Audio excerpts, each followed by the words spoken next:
Good morning. Happy Friday, poets. Happy writing. We're finishing off our sestain today. We wrote our first stanza, and then yesterday we wrote stanzas 2 and 3.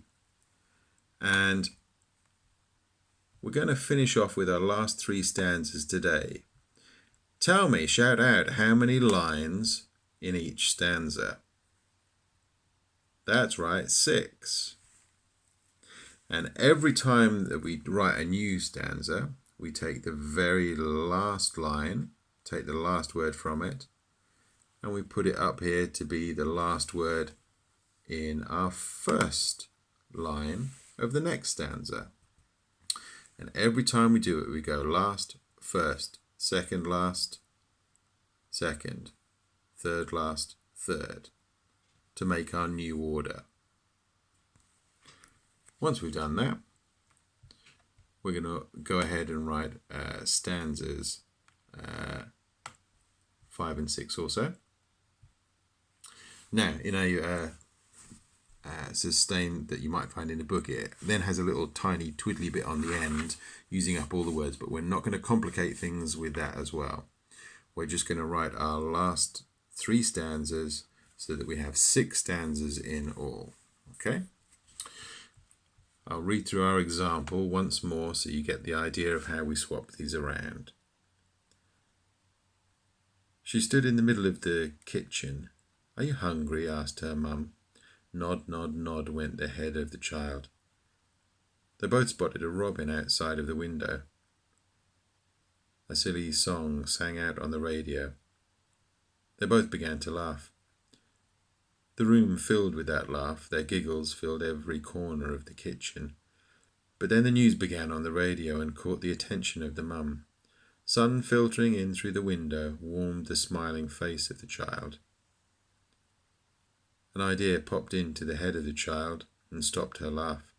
It was a cat she now saw through the window, a cat stalking the robin outside the kitchen. She wanted to warn her mum, but she was lost in the news on the radio. The girl only enjoyed songs on the radio. News is boring to a child. But she saw tears in the eyes of her mum. How could she again make her laugh? The cat prowled closer to the kitchen, and she watched, without breathing, through the window. Climbing onto a chair, she banged her knuckles against the window even louder than the radio. The cat froze, looking at the kitchen, glaring at the child, who began again to laugh. The robin flew away. It escaped, Mum. Mum? She pointed out the window. But like the robin, something else had flown. Her laugh. It was terrible news on the radio. She couldn't understand it all. She was only a child. But she could tell from her mother's face there in the kitchen.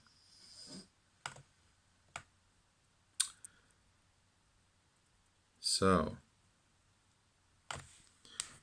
there is my little grid to remember how to rejiggle and reorder the words that come on the end of each line.